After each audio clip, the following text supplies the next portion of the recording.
even down to 1 year or 2 years ago, the Oscar nominees all were about these individuals who were true stories who had all these special skills. So if you think of Alan Turing in The Imitation Game, right? He had this special genius with math, and it saved the world. Yes. You have MLK, who has this special genius in Selma with his oratory skills. You have you have Chris Kyle in American Sniper, who has Precision. a special skill with a gun, right? Right. And able to save the world or save, his troops and stuff.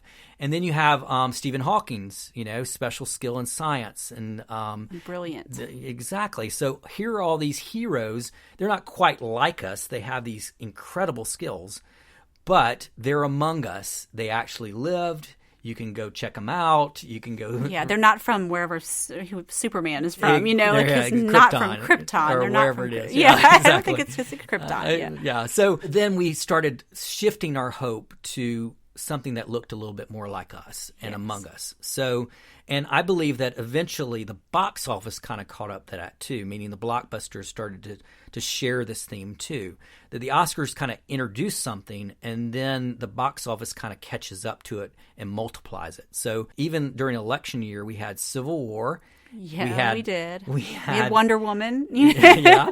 We had Tony Stark versus Captain America. Yes, a lot of internal fighting between people that were normally could work things out together. There was much more division. Exactly. And if you think of Captain America, who's a lot more like Superman, then you think about Iron Man, who is this prideful billionaire with a building with his name on it. That's interesting. Does that sound familiar at all? Okay, yeah. And he's a little bit of a womanizer, a little bit of a playboy, and yet he has these special skills that save us. He has the ability with science and all his kind of invention to be able to do Iron Man, right?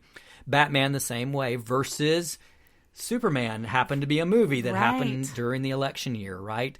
I mean, to me, that's the perfect example of outside, our hope being based on outside with Superman versus our hope being based on a guy who's among us. Yeah. And it was like during election year, is this movie that's showing us our cultural battle of which one do we want to believe in, right? And so it's no... And they're interesting because they're fighting each other, but yet they really need to be fighting the big enemy who's there, but they're fighting each other. Exactly. Yeah. Exactly. And so I don't think it's a coincidence in relationship to this long period of history of Oscar films as well as films, for all of a sudden there's this guy who we perceive as a really true story, a success story among us, who's anti-establishment, right? Yes. Who has a building with his name on it, who actually is a billionaire, and his special skill is business. Like, I've heard time after time people tell me when I've asked them, why did you vote for Trump? They said, well, it all came down to dollars and cents for me. That if you look around us, we're not doing so well economically, and we just needed somebody who had that kind of dollars and cents ability to help us out of this, And if we don't, then we're just going to fall apart like a lot of other nations. And so to me, I saw what Donald Trump was as far as the equation of, a hero with a special skills is special business skills, right? And he's proven that. It is a true story of financial success, as well as he has a certain determination that is a lot like all these other characters I've spoke of. All of those characters I spoke of, from Alan Turing to Chris Kyle, they were very determined heroes, right? Persistent. Exactly.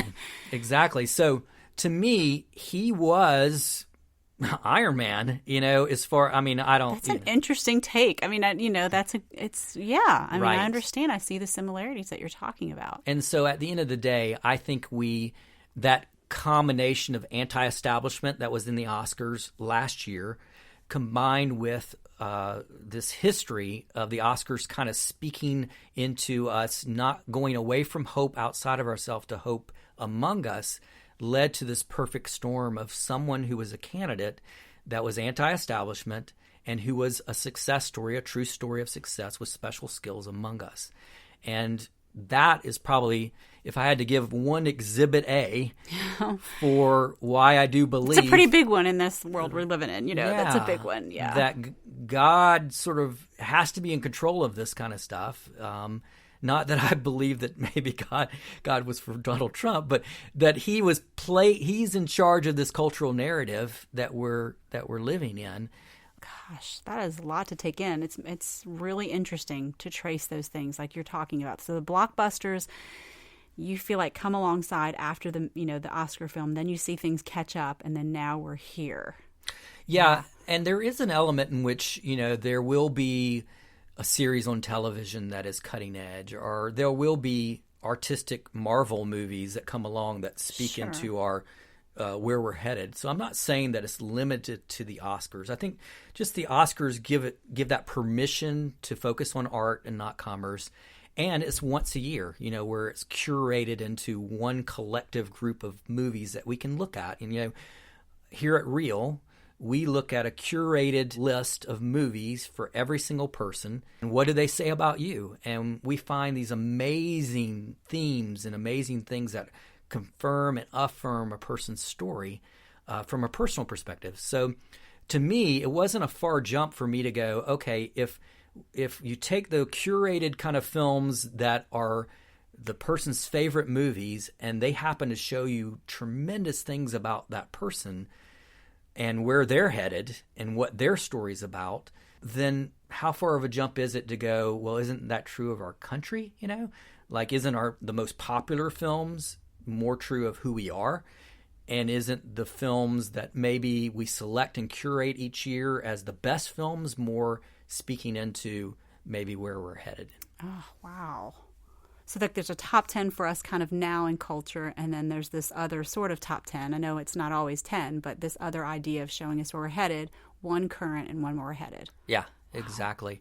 And here's the good news, is that this year in particular, this 2017 Oscars, to me is when I went from, okay, maybe the Oscars kind of just, are just reflecting, what's ahead, to, oh, no, God must be in charge of this.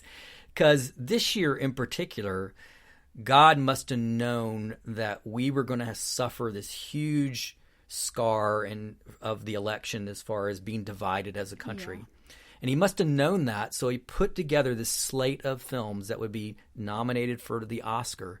And he said, okay, I'm going to let them speak really loudly about where you are and where you're headed.